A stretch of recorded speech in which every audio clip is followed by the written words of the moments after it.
Parce que quand Abel a offert selon le modèle de Dieu, la Bible dit, l'Éternel a regardé favorablement Abel et son offrande. La terre est maudite à cette période. C'est que déjà, le retour de la faveur de Dieu sur la terre a commencé avec l'offrande d'Abel. Mais Caïn a attaqué celui qui avait l'intelligence développée.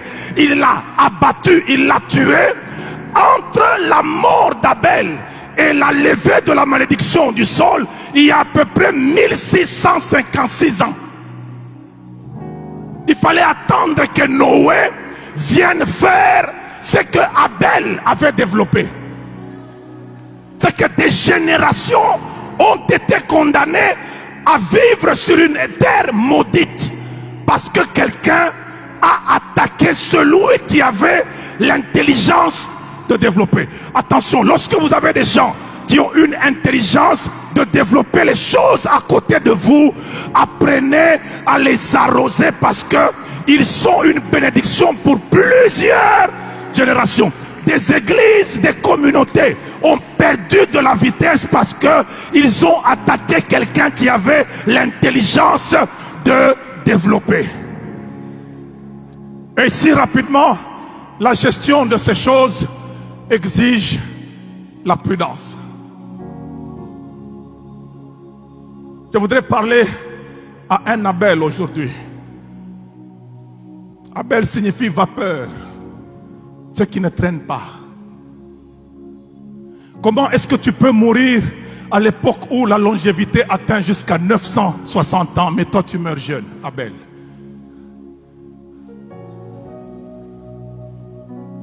Alors que tu as démarré avec faveur. La vérité c'est que Abel n'a pas été prudent, il n'a pas été attentif, puisque Dieu qui regarde au cœur parlait déjà du visage de Caïn. N'est-ce pas que Dieu dit qu'il regarde au cœur? Mais quand il parle à Caïn, il lui dit, ton visage est abattu. C'est que c'était lisible sur Caïn qu'il y a quelque chose qui ne va pas. Donc en principe, papa Adam et maman Ève devaient s'occuper de cette histoire en disant, Caïn vient d'abord. Qu'est-ce qui se passe? Abel n'a pas été attentif. Il croyait en la fraternité de Caïn. Il n'a pas fait une mise à jour à partir du visage, voir.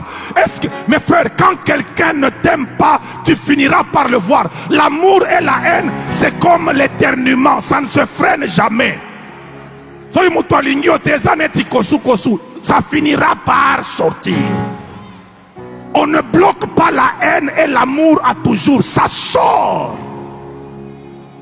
C'est là, quand vous lisez quelqu'un comme Jacob, il dit à un certain moment à ses épouses, il leur dit, j'ai entendu ce que vos frères disaient et je vois le visage de votre frère a changé par rapport à moi. Dès lors qu'il a dit ça, la Bible dit, l'Éternel lui dit, retourne. Ça signifie, Dieu te protégera avec ton observation aussi. Si tu ne sais pas observer ce qu'il y a tout autour de toi, Dieu sait t'aimer. Quand Jacob a remarqué que le visage des fils de Laban et de Laban a changé par rapport à lui, Dieu lui a dit, ah, maintenant tu peux partir. Malheureusement, Abel n'a pas été prudent. Il est mort très rapidement. Ça existe.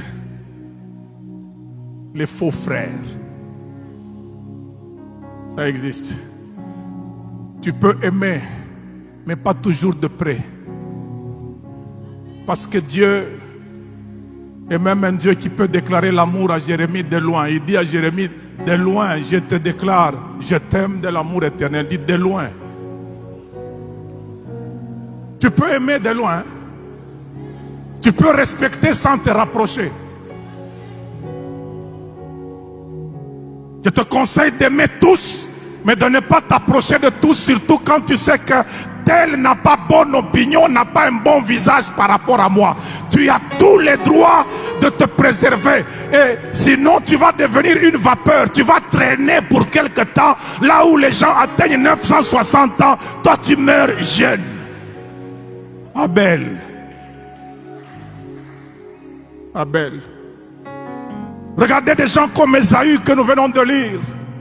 La Bible dit, il conçut de la haine et il dit, les jours du deuil de notre père arrivent, je tuerai mon frère Jacob. Ça signifie, si je n'arrive pas à le tuer, il y a une présence paternelle. Les pères doivent savoir qu'ils représentent beaucoup. Il y a certaines choses, je suis